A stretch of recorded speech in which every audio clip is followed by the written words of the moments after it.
How to avoid sign errors in GED systems of equations. If you are preparing for the General Educational Development Test and want to master systems of equations, you might be wondering how to avoid sign errors. Sign errors can lead to incorrect answers, so let's go through some practical strategies to help you stay on track. First, it is essential to understand the role of signs. Positive and negative signs indicate direction or value in equations. A negative sign means to subtract or take the opposite value.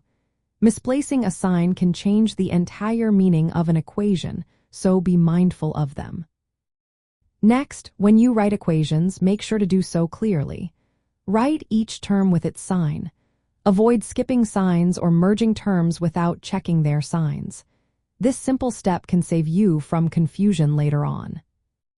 When substituting expressions from one equation into another, always use parentheses around the substituted expression. This helps prevent mistakes when distributing negative signs. Parentheses act as a safety net for your signs. Perform operations step by step. When adding, subtracting, multiplying, or dividing terms, take your time. Pay special attention when negatives are involved. For example, remember that subtracting a negative number is the same as adding a positive number. After each algebraic step, take a moment to check your work. Confirm that your signs are correct. For instance, if you add 12 to both sides of an equation, ensure that negative 12 plus 12 cancels out as expected.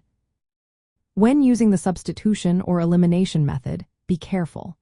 In substitution, solve one equation for a variable and then substitute it into the other. Use parentheses during this process to keep signs intact.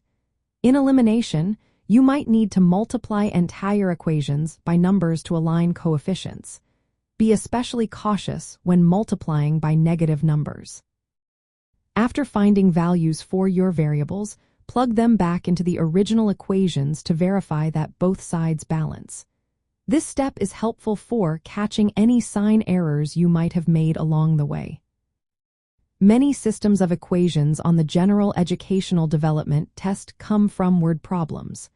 When translating words into equations, pay attention to whether quantities are added or subtracted.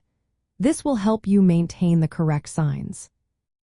Lastly, stay calm and take your time.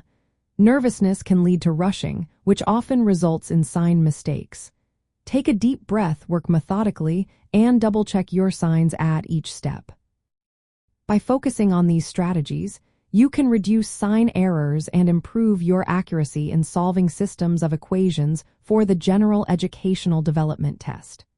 With practice and attention to detail, you will build confidence in your algebra skills.